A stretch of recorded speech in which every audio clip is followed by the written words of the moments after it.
Perdónenme. Gracias. Pues muy buenas tardes.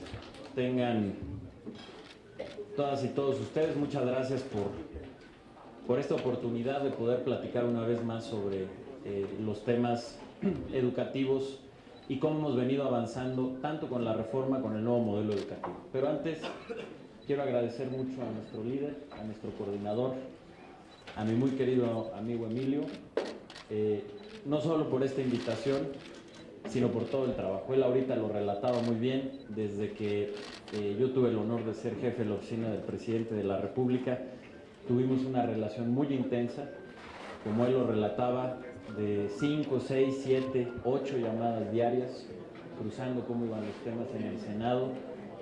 Nos veíamos por lo menos 1 o 2 veces por semana, y esa intensidad ha continuado. Pero sobre todo, yo creo que, y ese es un reconocimiento que todos los que lo hemos visto en lo profesional y como amigos tenemos para Emilio. Emilio es uno de los políticos más talentosos que tiene nuestro país.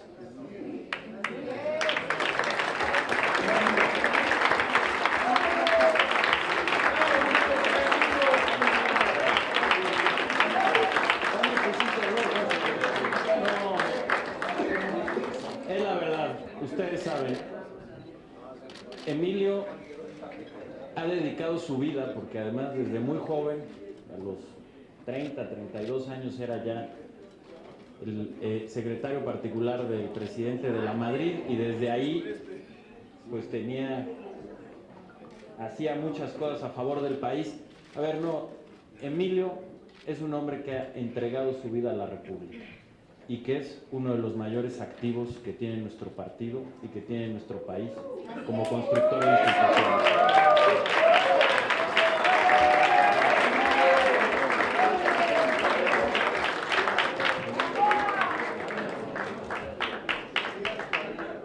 Claro que es cierto, por supuesto que es cierto. Y quiero, de verdad, muchas gracias, Emilio. También hacer una mención muy especial, por supuesto, a todos los que son miembros de la Comisión de Educación de nuestro partido en el Senado, y de manera muy particular al senador Daniel Amador.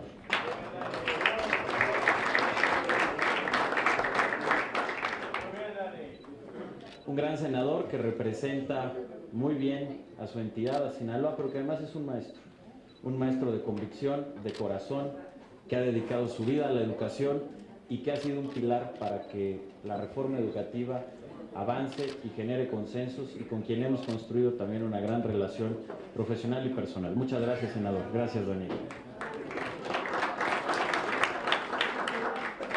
Y por supuesto, a los senadores que están en las comisiones, que aunque no son de educación, pero que son temas muy cercanos.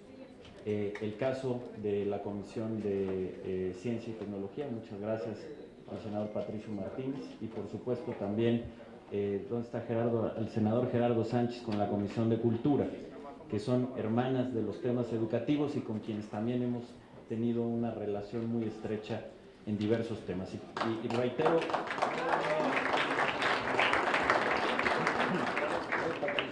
y a todos ustedes y a los que han trabajado sobre todo en los temas educativos, muchas gracias. Felicitando también a mi amiga Ana Lilia Herrera, que ayer fue su cumpleaños. Me dio mucho gusto ahorita poderle dar un abrazo, quien hizo un extraordinario trabajo como secretaria de Educación en el Estado de México. Y me da mucho gusto verla aquí una vez más. Muchas gracias, Ana Lilia. Bueno, déjenme ahorita, y le agradezco a Emilio, al senador Gamboa, tienen ustedes una carpeta personalizada, ahí está con su nombre, de manera lo más resumido que pudimos, pusimos los principales avances de la reforma y el modelo en lo nacional, y por el otro lado en cada una de sus entidades, que espero que sea de utilidad. Está el documento y hay también un USB para que lo puedan tener en versión electrónica y puedan ver ahí algunos de los datos de parte de lo que vamos a platicar. Yo lo que más quisiera es poderlos escuchar a ustedes, así es que intentaré simplemente hacer una presentación inicial, intentaré ser lo más breve posible, Pero mi objetivo es, si les parece, y ya podemos entrar después a algunos detalles cuando establezcamos el diálogo y con sus preguntas, es hacer un breve recorrido de por qué hoy estamos donde estamos en materia educativa y qué es lo que hemos hecho. En gran medida, gracias a ustedes. ¿De dónde partimos en 2012? ¿Cuál fue el sistema educativo que recibió el presidente de la República? ¿Y cuál es el sistema educativo que ahorita estamos entregando y que va a entregar el presidente de la República? Para eso, déjenme muy rápido poner en contexto, muchos de ustedes lo saben, pero vale la pena recordarlo, la dimensión de nuestro sistema educativo, porque es algo que no es menor. Nuestro sistema educativo es uno de los 5 más grandes del mundo. Después de China, la India, Brasil, Estados Unidos, México es uno de los sistemas de educación pública más grandes del mundo, con un total de 35 millones de alumnos. 35 millones de alumnos es el doble de la población de un país como Chile. Es casi la población de un país como Argentina. 35 millones de alumnos, 2 millones de maestros y más de 260,000 escuelas que abarcan todo el país. Hoy tenemos ya afortunadamente cobertura universal de primaria, prácticamente universal de secundaria. En media superior se ha incrementado de manera importante. Cuando inició el gobierno del presidente Enrique Peña Nieto, la cobertura era 64%, hoy es 82%. La meta sexenal era 80%, ya la superamos y seguramente el presidente Enrique Peña estará cerrando el sexenio con un 85% de cobertura. En educación superior tenemos ya 37%, estando ya muy cerca de la meta del 40%. Es decir, lo que les quiero decir es, tenemos un sistema educativo muy grande que tiene que seguir creciendo en cobertura de media superior y de superior, pero que estamos ya casi en términos de cobertura cercano a los países más desarrollados del mundo. Y esto fue un éxito, un logro de nuestro país durante el siglo XX y en gran medida de los gobiernos de nuestro país. Pero el gran reto, entrado ya el siglo XXI, el gran reto era la calidad, porque habíamos desarrollado un sistema muy grande, pero que había que reconocer que desafortunadamente no tenía el nivel y la calidad de lo que necesitaba nuestro país ya en pleno siglo XXI, siendo una economía mucho más avanzada, mucho más desarrollada y particularmente en un momento y en un siglo en donde, si bien la innovación, la tecnología y el conocimiento siempre han sido clave para el desarrollo del mundo, hoy se vuelve mucho más. Y al final voy a hablar un poco más de esto, pero claramente las sociedades que van a triunfar en el siglo XXI son las sociedades que tienen una educación de calidad. El nivel y la velocidad del cambio tecnológico nunca antes se había visto, y eso tiene un impacto en los mercados laborales, eso tiene un impacto en los empleos que se van a generar. La mayoría de los niños y de los jóvenes que están estudiando hoy en día van a tener empleos que hoy todavía no existen. Entonces tenemos que hacer ese gran esfuerzo y por eso era tan importante esta reforma. Pero además de ese reto inmenso que tienen todos los países del mundo, el nuestro tenía retos muy particulares. Y hay que decirlo también con claridad, no es con ningún afán de otro tipo, pero también hay que decir las cosas como son. El presidente Enrique Peña Nieto recibió la educación después de más de una década de abandono, en donde los gobiernos anteriores cedieron la rectoría del Estado en materia educativa, y cuando llegó el presidente de la República estaba perdida esa rectoría de la educación, que era algo tan importante para que pudiera funcionar bien.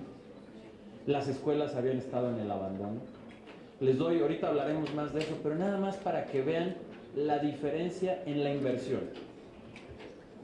En los dos gobiernos anteriores, en un periodo de 12 años, la inversión en infraestructura educativa fue de 20,000 millones de pesos.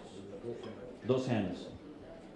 En el sexenio y en el gobierno del presidente Enrique Peña Nieto, la inversión va a ser de 80,000 millones de pesos.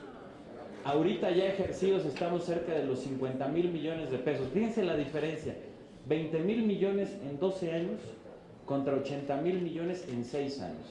Pero esto habla de dos cosas. Habla del compromiso del presidente de que la educación es su prioridad y podemos llegar a esos 80,000 millones gracias al programa de Escuelas al 100, que fue una innovación que hizo el presidente Peña, que va a poner 50, o está poniendo 50,000 millones de pesos de Escuelas al 100 más 30,000 millones del FAM y de gasto ordinario.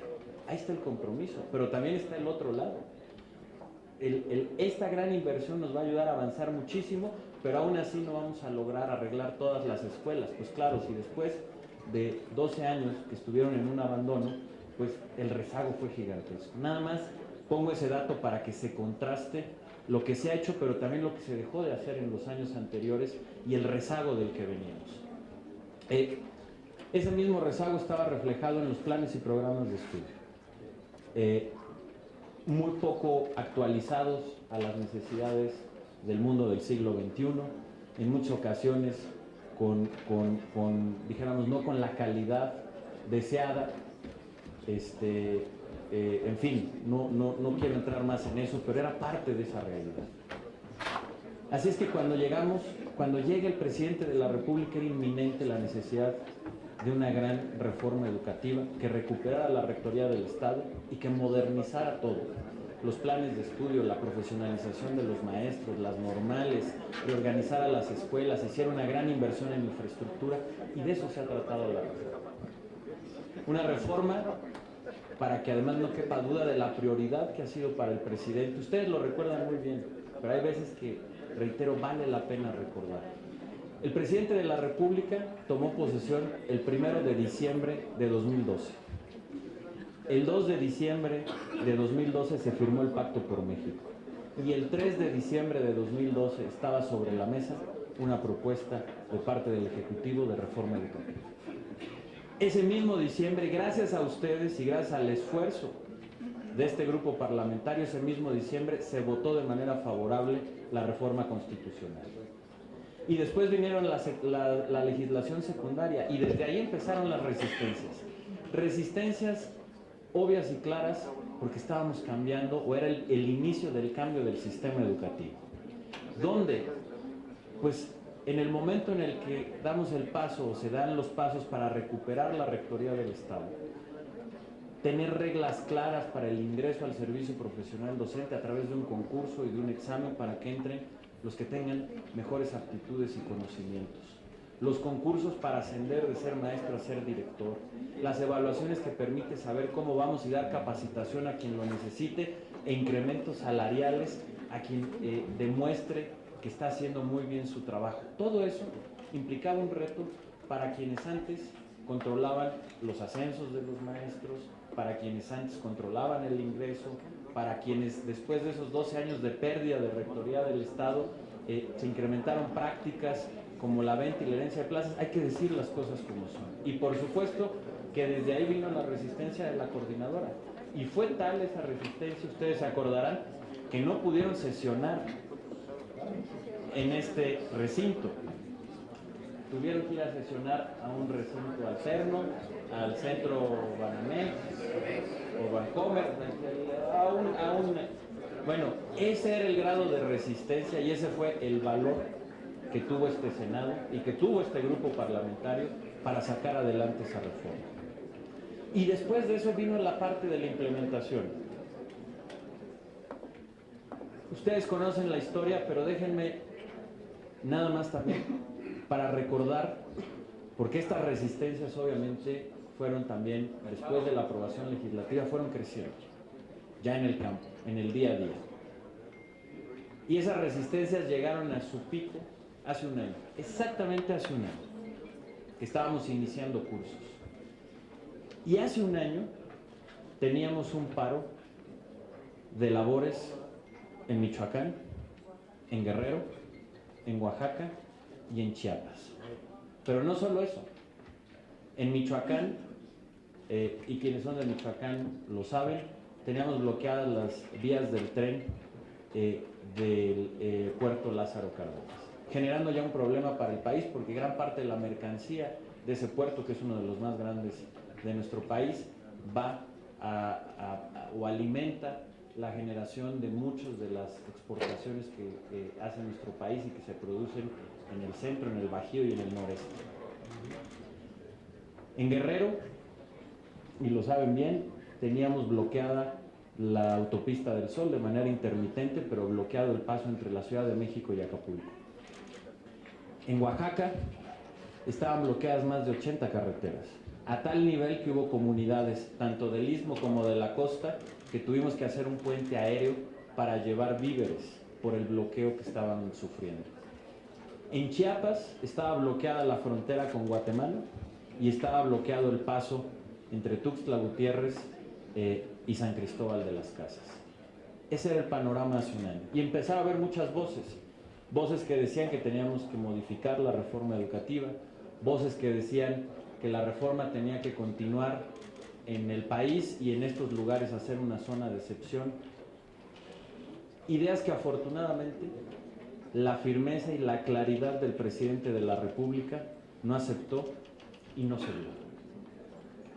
Y un año después, podemos decir que finalmente los niños en estos estados regresaron a clases, que después tuvimos el primer mayo en más de 20 años sin paro magisterial. Como saben, siempre con el Día del Maestro era un pretexto para generar paro, no lo tuvimos. Iniciamos cursos la semana pasada en todo el país, sin excepción, sin ningún problema. Eso era algo que también no sucedía desde hace muchísimos años. Y mucha gente podría decir, bueno, sucedió porque en la práctica se dieron. Al contrario, afortunadamente la reforma siguió avanzando. A la par de que todo esto sucedió, entre mayo y julio se evaluaron la mayoría de los normalistas de Michoacán, Guerrero, Oaxaca y Chiapas que se habían resistido. Esto lo conoce muy bien el senador Sofío. En el caso de Guerrero, incluidos los jóvenes de la Normal Rural Isidro Burgos de Ayotzinapa. Y también se evaluaron los maestros que habían quedado pendientes de estas 4 entidades. El 98% de Michoacán, más del 100% en Guerrero, porque fueron todos los convocados, más algunos voluntarios, el 90% de Oaxaca y el 99.4% de Chiapas. Entonces pudimos, en este proceso de la recuperación de la Rectoría del Estado y de establecer la profesionalización, poder, si no acabar, sí avanzar en un conflicto, tener tranquilidad, paz, escuelas abiertas y al mismo tiempo avanzar en todo ello. Y eso fue algo que se consiguió en un año, de cómo estábamos hace un año a cómo llegamos a estar ahora. Y junto con ello, y lo tienen en los datos que les estamos dando, avanzamos en otros rubros también de la Rectoría del Estado. Por ejemplo, la auditoría a la nómina. Durante todo este mismo año, a la par que estábamos trabajando en avanzar en la reforma en estas 4 entidades donde más resistencia habían tenido. Avanzamos en la auditoría a la nómina. Contrastamos escuela por escuela lo que se paga con la nómina federal y el número de maestros que realmente daban clases. El resultado después de un año de auditoría fue que encontramos 44,000 plazas equivalentes a un valor de 5,000 millones de pesos que pagábamos y que no estaban en los salones de clase. Y hoy les podemos decir que la mayoría han regresado o están regresando a los salones de clase. Eso era algo, otra vez, en los años anteriores, que hubo una pérdida de la Rectoría del Estado, en donde hubo altos precios del petróleo y hubo acuerdos políticos, pues se dio sin ningún tipo de control, entrega de plazas que no tenían necesariamente que ver con el tema educativo. Y gracias a este proceso, gracias a la reforma que ustedes aprobaron y a la determinación del presidente, se avanzó también en esta auditoría a la nómina, que pone orden a muchos años de desorden, que transparenta todo y que hoy las mexicanas y los mexicanos pueden estar seguros que sus impuestos están en las escuelas. Que esos 5,000 millones de pesos que eran de los impuestos de las mexicanas y de los mexicanos y que no estaban cumpliendo con su labor, hoy lo están cumpliendo en las escuelas. Y para concluir, para poder abrir esto un diálogo, a la par de que pudimos avanzar con todo esto, pudimos avanzar también en la parte pedagógica, en el nuevo modelo educativo. Todo fue también este mismo año. El 13 de marzo, varios de ustedes nos hicieron el honor de acompañarnos en Palacio Nacional con el presidente de la República. Presentamos el nuevo modelo educativo. Después de un año de trabajo, de consenso, hicimos 15 mesas nacionales para discutir un documento previo, más de 200 mesas estatales. El CIDE fue el secretario técnico de esas mesas, contabilizó 300,000 comentarios al primer borrador del modelo, nos dio 30 recomendaciones y a partir de eso hicimos la segunda y definitiva versión del nuevo modelo educativo, enriquecido y en donde se tomó en cuenta a todo el mundo. Y eso le dio una gran fuerza, porque no era el modelo de la SEP o el modelo del gobierno federal, sino fue un proceso compartido en el que participó el sindicato, en el que participaron los pedagogos, el sector privado, las normales, los expertos, el poder legislativo, etcétera, etcétera, etcétera. Y a partir de eso hemos empezado a poner en práctica, a anunciar y a poner en práctica los nuevos programas de este nuevo modelo educativo. El primero que anunciamos fue Cultura en tu Escuela, que fortalece toda la actividad cultural. Vamos a tener coros, vamos a hacer la orquesta de niños de la Secretaría de Educación Pública, fortaleciendo, por supuesto, el teatro, las artes, la lectura, en fin, todo lo que tiene que ver con el fortalecimiento de la cultura, que es tan importante. Después siguió Salud en tu Escuela, que me imagino algo les habrá platicado el doctor Narro, que hicimos un trabajo conjunto entre la Secretaría de Salud y la de Educación. Yo siempre estaré muy agradecido con la apertura y la armonía con la que hemos trabajado con el doctor Narro.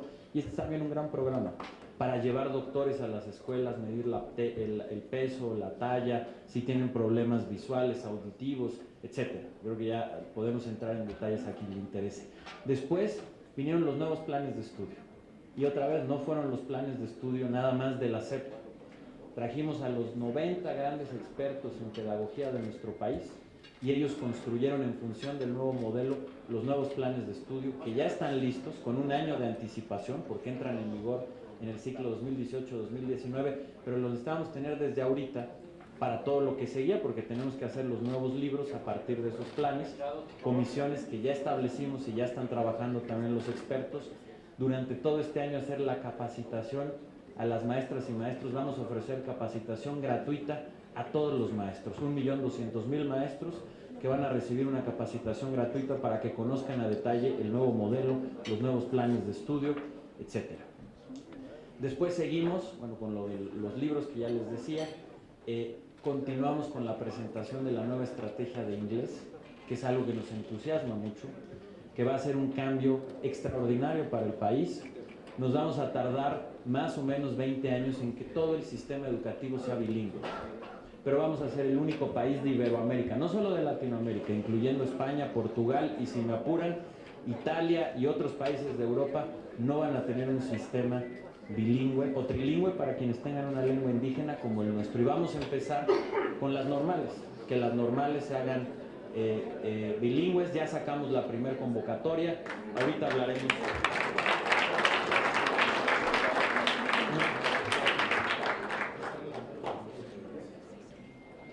Sí, claro.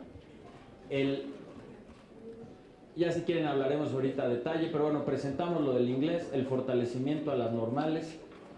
Y ahorita, al iniciar este nuevo ciclo escolar, lo que estamos haciendo es implementar todos los programas piloto, es decir, los programas que van a poner a prueba estas nuevas políticas públicas para que estemos totalmente listos hacia adelante para el siguiente ciclo que inicia en el 2018-2019, que será como inaugura el presidente de la República. Y lo que va a pasar cuando inaugure esos cursos el presidente Enrique Peña Nieto va a ser un acto de un simbolismo extraordinario, porque en 2012 él recibió un sistema educativo en donde no había rectoría del Estado, en donde la infraestructura de las escuelas estaban en el abandono, en donde teníamos planes de estudio acordes con el siglo XX y no con el siglo XXI, en donde había un gran desorden, una gran opacidad, y él va a entregar un nuevo sistema educativo con la rectoría del Estado recuperada y en marcha, con nuevos planes y programas de estudio